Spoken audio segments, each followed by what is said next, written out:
Larry and I have been in Southern California on business, and we're at Pomona. Pomona, it's a giant automotive flea market, and I mean giant. And it's about like tens of thousands of people filing through and looking for junk and cars that people are just bringing to show off. Hey. And yakking with each other, just having a good time. I'm not looking for anything right now, but anytime I come across something I can put on the rat rod, I think I got about 60 pounds to go before it finally bottoms out on its suspension. So 60 pounds worth of junk is 60 pounds worth of junk.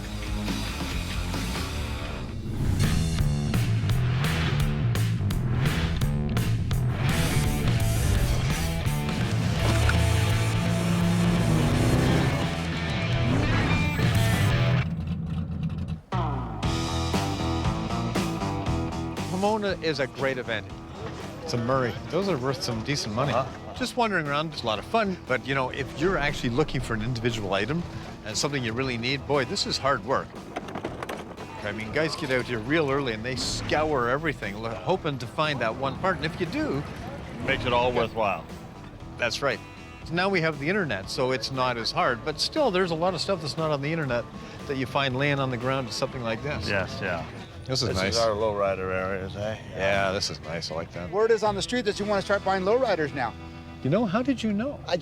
We're hanging around with all these Mexican guys. I figured that's what you're gonna do. I'm really proud to say that I seem to have connected with a lot of the guys in the lowrider community. Lowrider culture is Latino or Hispanic culture that's grown up around cars. They're a celebration of the culture. They're colorful, and the attention to detail is just superb. And they have, you know, all kinds of hydraulics in them and goofy stuff. And that's all just about having fun with their cars. These are nice cars. It's a passion. I love doing it.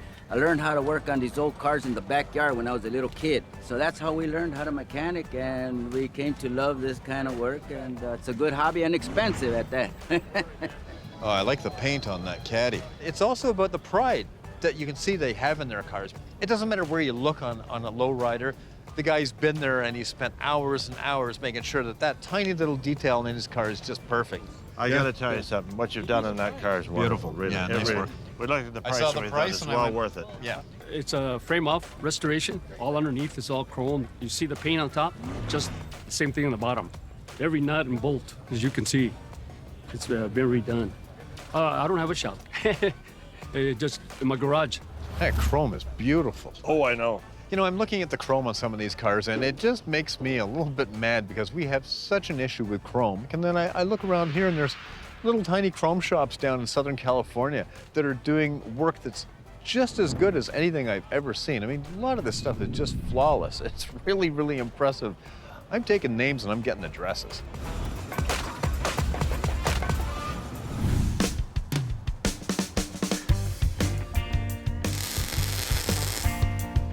That's Dan, the metal worker.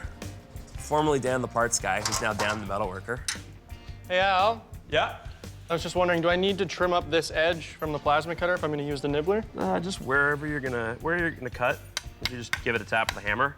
Well, the thing about the metal shop in a business like this is that there's always too many things that need to be done. When you've got old cars, you've got lots of parts that are broken that you can't just get replacements for. And so having a couple extra hands, especially from somebody who actually knows their way around a car and is keen and interested in metalworking, is really a nice thing to have around. Well, I originally came to the Guild to apply for a metal shop position. And they didn't have anything available, but they were looking for a parts manager. Hey, Dan, how you doing? I filled out a parts request. So I took that job and just decided to wait it out until my time would kind of come to be in the metal shop. I did it for about a year and 8 months. That was a pretty tough wait, being up there all the time. I've never really had a desk job before, so that was a whole new thing, sitting down and just calling people and looking for parts and stuff. All right. Okay, thank you. No problem. Dan's totally good at doing, all this stuff. He's been doing work in his own garage, knows how cars work. I've always been cutting apart cars and putting them back together, so I figure, why not do it for a living? He's got a bunch of his own total weirdo projects at home. He does terrible things to vintage Volkswagens. My last project that I did was a 1965 Volkswagen Beetle. The body was in really great shape, and me being a young kid and kind of dumb, I decided to chop it apart, drop the body, so it sits about 3/4 of an inch off the ground at all times. And it's amazingly weird. Al's great. He's very knowledgeable, and he's been helping me out whenever I get stuck and stuff like that. How's it looking? I got to notch this out now. There's still a lot to learn because I never really had the proper tools at home. All I had was a hammer and a vise and a welder. First, how would you suggest I go about getting there with like a grinder? If you've got to reach in somewhere, it's hard with a shear, so a lot of times you'll try to grind, but because this has that little horseshoe curve, you can actually come in and nibble away at the material. Okay. And take a chunk out, which saves a lot of time. This is one of my favorites. I don't know too much, but I'm sure I'll learn everything from him. And unlike a grinder, it's quiet and pleasant and doesn't throw sparks in your ears. Yeah. This is a Fiat Topolino. And since I was a kid, I've loved these. And the reason I loved these was Topolinos were turned into fire-breathing monsters on the drag strips. So you take this little tiny car, put a big American engine in it and bigger wheels, and a few structural modifications, I'm sure, and away you'd go. And it's evidently all original. So if you look at the condition it's in for 1954, this is something I got to think about. This might require some phone calls. I'm always a little nervous about buying cars when Janice isn't with me. Look at him, he's on the phone. He doesn't do anything without his wife saying okay. And I don't know why. Because I know that if she was with me, we'd be trying to find a trailer to load it onto right now. See when got a hand up like that, she's saying, are you nuts? Because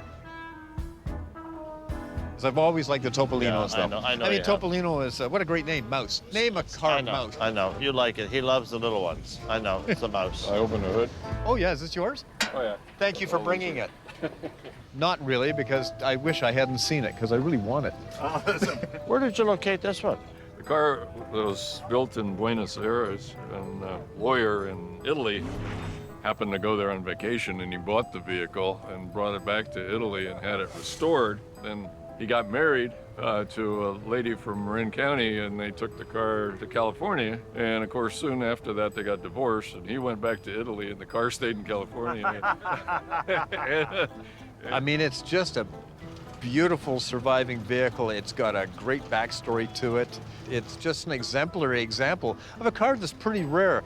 In Italy, people take the engine out by hand and they put it on their kitchen table and they rebuild it. And so everything's so small. Yeah, look at the size of it. It's got a 7-gallon fuel tank here, and it'll go 450 miles on the 7-gallon. And you run about 45 miles. That's the max on the flat. That's pedal If to you the got metal. a steep hill, you can maybe go 50. To see a surviving original is sort of nice.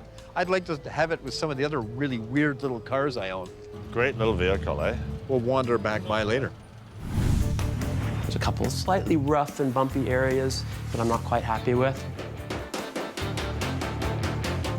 Larry, hop in.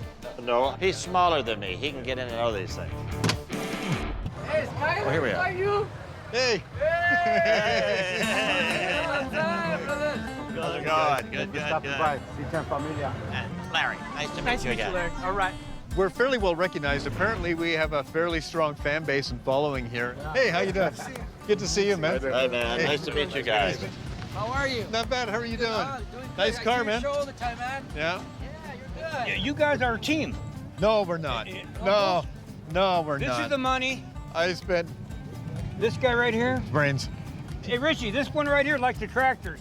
He's got like about 100 of them. I have a business endeavor that perhaps you should get involved in. And then he brought this guy in. He goes, why do you have so many tractors? Are you trying to corner the market on farming? Are you going to start growing corn and digging potatoes? He goes, well, I'm going to bring you in. I'll bet you are. I'll bet you are. Just think, we could be the kings of the tractors. And this one says no. What happened to cars? No.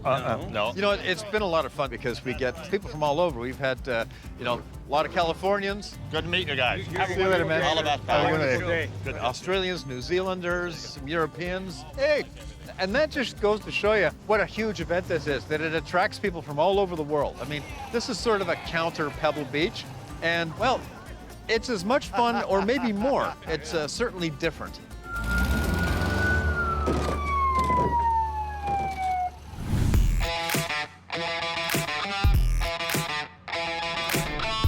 After the craziness of Pomona, we made our way down to San Diego to visit my friend and fellow car collector, Perry Mansfield. I've been known Perry for, well, over a year. First time I've been here, although I've seen lots of pictures. Yeah. Nice looking shop. It is a nice looking shop. Love these red, eh? That's a very clean car. Very clean car. Yeah. And he uses this facility to house his own cars and work on them, and also to have the fun of buying and selling. There he is. David. Hey, Larry. There's the man. How you doing, buddy? Good. Very impressive. Very impressive.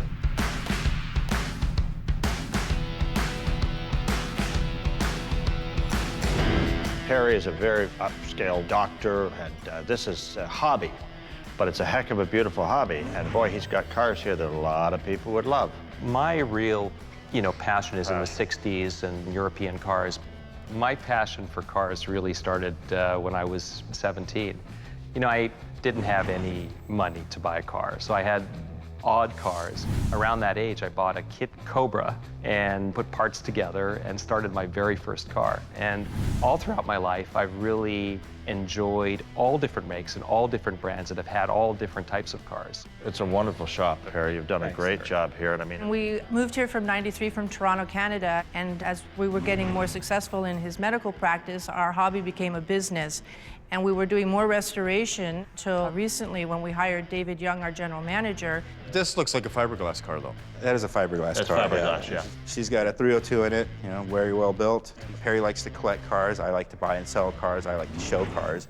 And we combine it both to make a very successful business. You can afford a glass car, you can build a glass car, you can enjoy a glass car. We do a little bit of everything. We do a little service work, a little restoration, and then it's also a classic car dealership and a showroom, and then also an art gallery. Is that a driver of yours, or is it for sale? That is for sale. Oh, is it? Yeah. When you first walk in, first thing you see is a Gullwing Mercedes. Fairly original car, actually. You think about the time and the era of these beautiful curves that they did. It's just magnificent. It was repainted once quite some time ago, but the rest of the car is actually a very original. Do you mind if I hop in? Yeah, hop in, absolutely. It's not a restored car. It's pretty much original. The interior is just immaculately 1955. There's just less and less of these unrestored cars of this era. Almost all of them have been restored. A car is original once. And, you can restore a car many times. But a car that's original, that has its patina, really has a special place for me. The purity of the car's origin was really important. 25 years ago, that was a lot easier. That stuff's all been used up or disappeared or thrown out in many cases. They are moments in time that you can sort of stop and say, wherever that car left, you preserve it to that moment. It's actually very nice, very nice.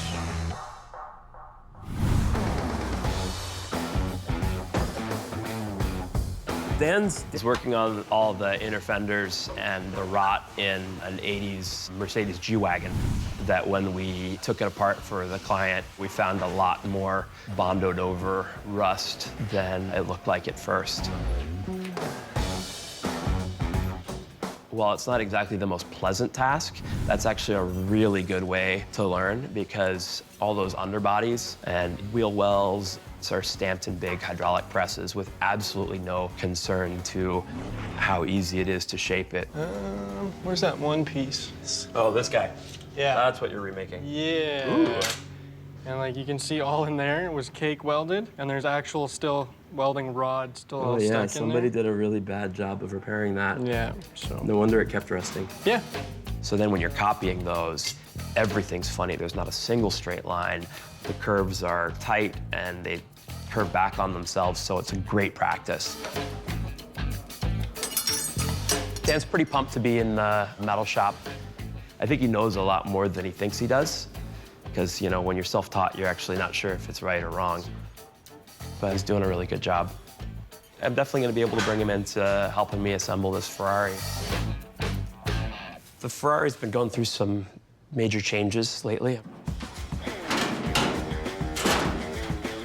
I have the windshield posts working and the windshield actually fits. It's in the right place. I'm really happy to have the trunk opening and closing.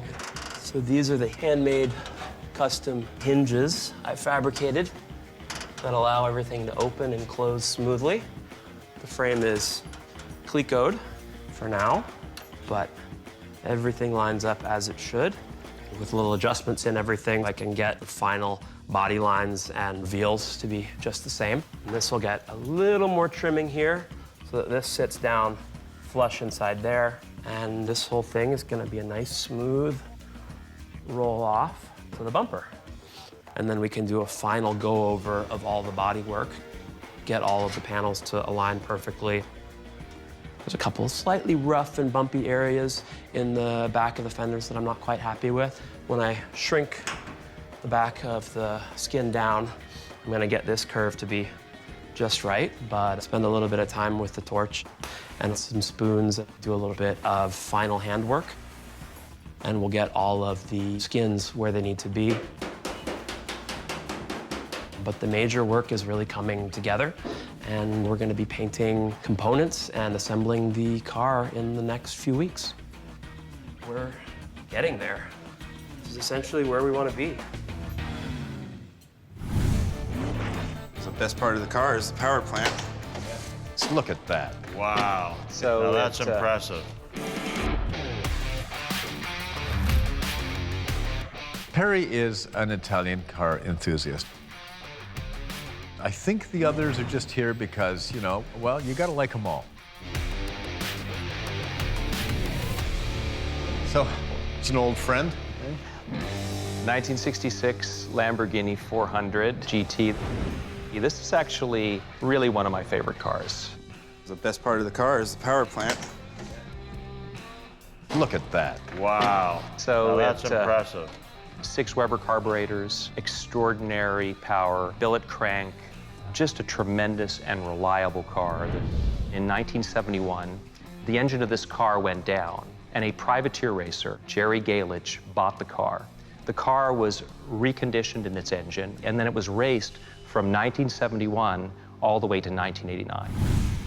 The son and the race driver raced together, and it raced through very important races, including La Carrera, and it is still maintained and kept as it left the racetrack in 1989.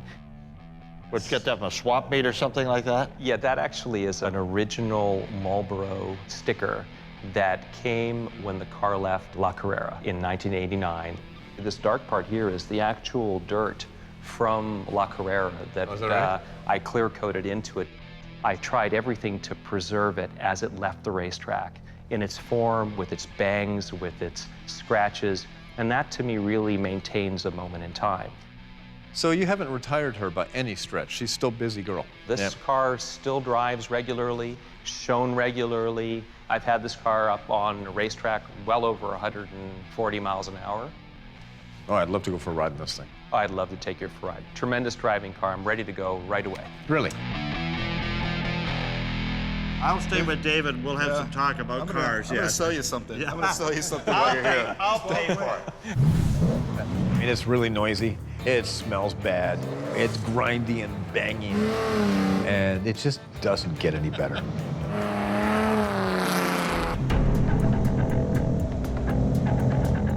I love driving in Southern California.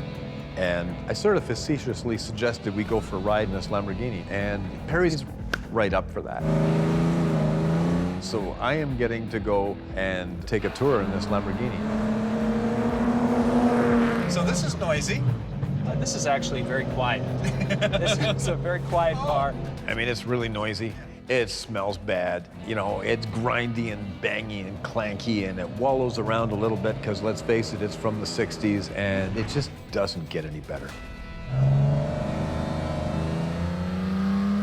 Oh, that's nice.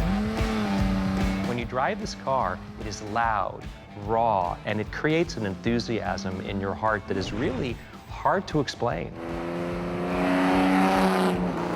So you're pretty lucky having like one of the only 60s racing Lamborghinis in existence. Yeah. I mean, the racing pedigree of this car is amazing, for a Lamborghini especially. Most people think of Lamborghini almost like Ferrari as a race car company.